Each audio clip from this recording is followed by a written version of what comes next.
here's a bit of vocabulary that goes back quite a ways. Introduced in the form of a question.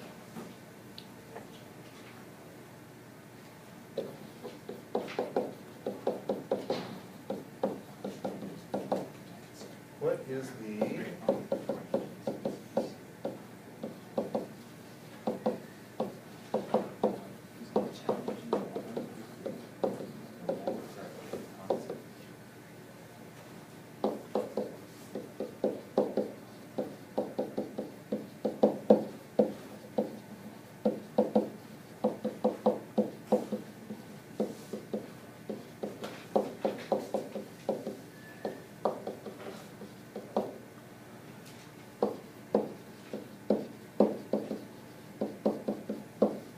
What is the difference between an intensive property and an extensive property?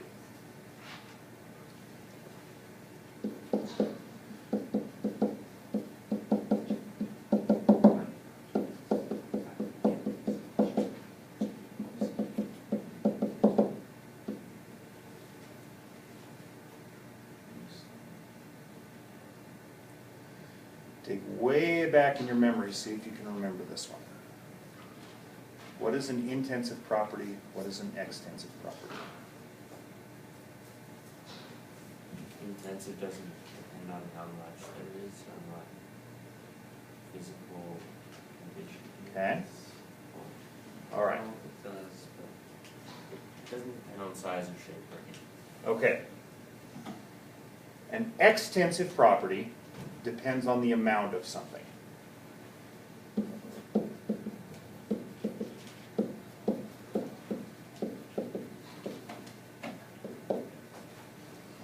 So, size, shape, mass, those are all extensive properties. Intensive properties depend only on composition.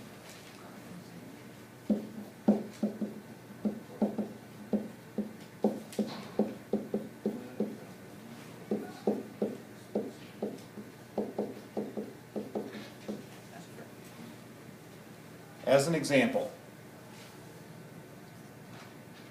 if you have two pieces of gold, one is like earring size and one is like bar size, they have different extensive properties. They have different masses, different dimensions, so forth. But they have the same intensive properties.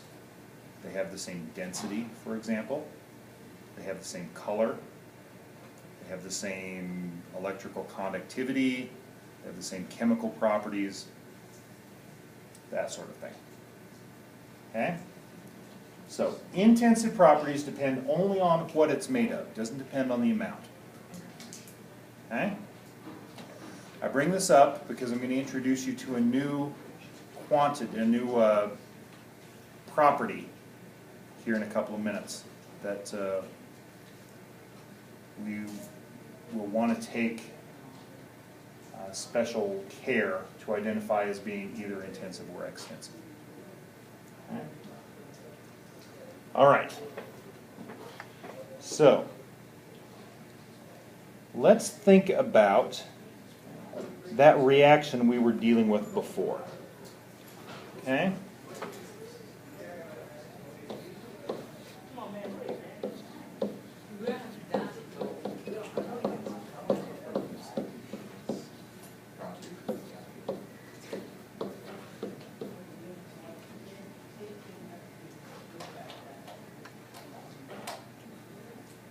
Okay?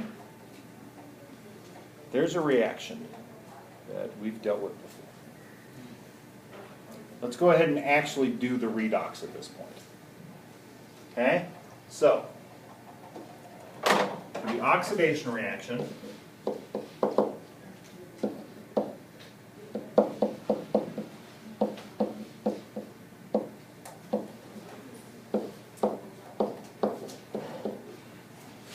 okay? How do we balance this half reaction? Hydrogen on the side. So let's remember all the steps. We balance by mass first. with everything other than hydrogen and oxygen. Lead here, there's a lead there, that's good. There's a sulfate here, there's a sulfate there, that's good. We have hydrogen here. We need 2 hydrogens over here.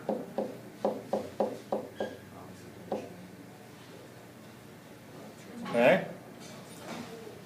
Oxygen is already balanced, so we don't need to worry about putting water in there anywhere, do we?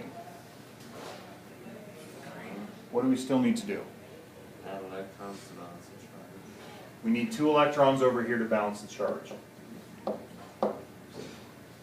Okay? Oh, wait a minute. We said the oxidation reaction would produce electrons, right? It appears that that's the case. That's a good sign. Okay, now let's take this reduction reaction. Okay?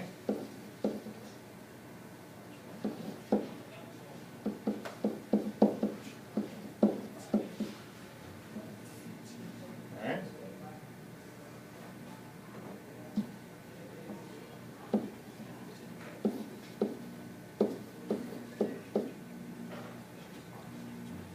So let's do the same.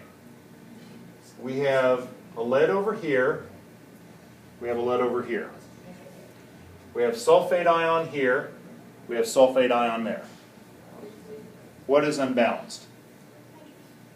No? Well, yeah, we've got hydrogen. We've also got oxygen we need to take care of now. Which of those do we handle first? Let's balance oxygen first. If we try to balance hydrogen first and then put oxygen in, we can only balance oxygen by adding waters, and that adds more hydrogens. Okay? So let's take care of the oxygen first. We have 2 oxygens over here. That means we're going to need 2 waters over here. Okay? Now, we have the right number of oxygens now. So lead's balanced, sulfate is balanced, oxygen is balanced. Now we have 4 hydrogens on this side and 2 hydrogens on this side. So we need 2 more hydrogens over here. Right?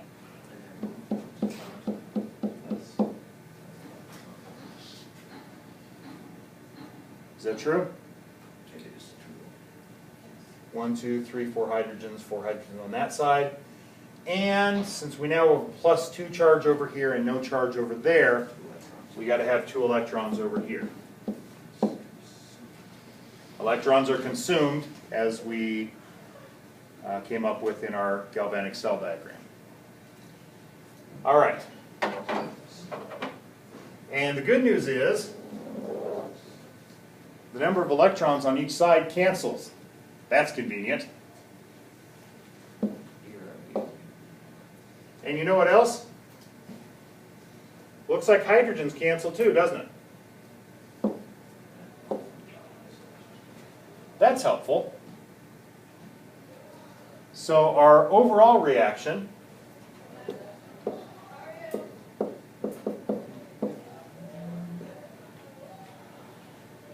Pb plus 2 H2SO4 goes to form 2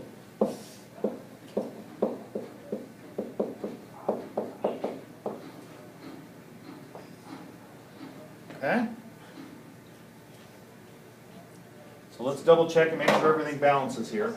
We don't have to worry about charge. All we've got left at this point are neutral species. No ions. 1, 2 leads there, 2 leads here, so that's good. We have 2 sulfates there and 2 sulfates there, so that's good. We have 2 oxygens there and 2 oxygens there. 4 hydrogens there, 4 hydrogens there. Everything checks out. And that is your standard car battery right there. Now, we're going to add one more thing to this discussion.